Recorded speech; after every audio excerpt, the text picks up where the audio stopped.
You're listening to the Amazing Facts Daily Devotional. Today's topic, Annie Smith, a dream, a meeting, a decision, Part 1. Annie Smith was early in her life committed to the cause of Christ.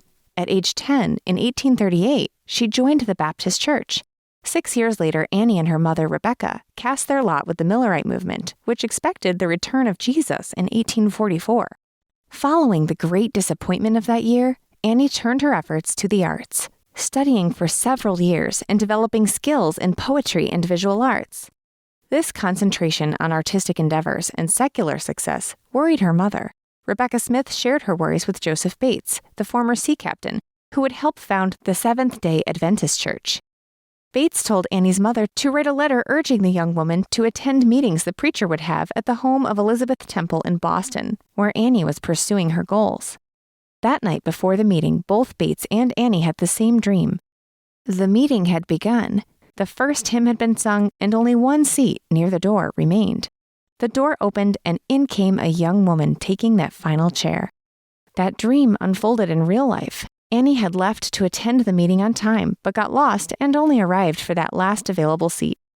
"I believe this is Sister Smith's daughter of West Wilton, New Hampshire," Bates said. "I never saw you before, but your countenance looks familiar. I dreamed of seeing you last night." Annie confessed she'd had the same dream. Quickly, she aligned with the fledgling Adventist cause. Now, Annie turned her talents towards advancing the message and not her worldly success.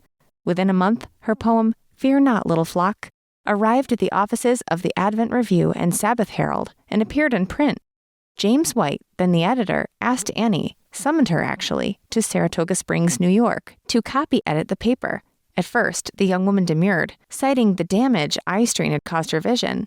White persisted, and shortly after Annie's arrival, prayer and anointing with oil resulted in a healing. Annie's eyes were opened, and what she saw next would change her life and create a legacy for the nascent movement. Have you had your eyes opened to a situation to which you were blind? God promises to open the eyes of our heart to see Him. Our key Bible text today comes from Joel 2:28.